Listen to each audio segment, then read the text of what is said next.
ఒక్కొక్కసారి లోకంలో ఎలా ఉంటుందంటే పక్కన ఉన్న వాడి యొక్క బలం ఆశ్రయించినటువంటి వాడికి బలంగా మారుతుంది.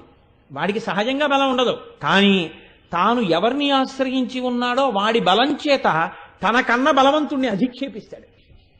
దీనికి ఒక ఉదాహరణ చెప్తుంటారు పెద్దలు. శేషుడికి గరుడు అంటే చాలా భయం. ఎందుకంటే సహజంగా శేషుడు పాము, గరుడు సర్ప విరోధి. అందుకని ఒక్క సభామంటపంలో స్వామివారు ఉండగా శేషుడు అక్కడికి వెళ్ళట. ఎందుకు వెళ్ళడంటే గరుడు సభామంటపానికి తీసుకెళ్తాడు, సభామంటపం నుంచి బయటికి తీసుకెళ్తాడు. అక్కడ ఆయనది అధికారం.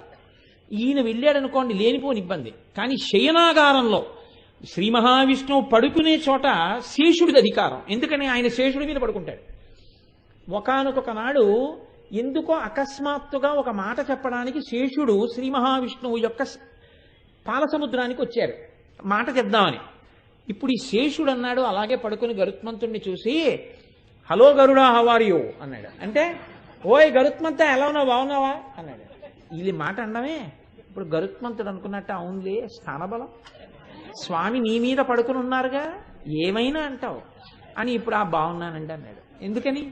పైన శ్రీ మహావిష్ణువు పడుకున్నారు. మీరు ఒక వస్తువుని ఆశ్రయించి ఉన్నారనుకోండి, అది చాలా బలమైన వారు మీ వెనకాతలు ఉన్నారనుకోండి, మీ జోలికి రావడానికి భయపడతారు. ఆయన్ని మనం ఏం చేయలేమండి బాబా, ఆయన వెనకాల మినిస్టర్ గారు ఉన్నారంటారు కదండి.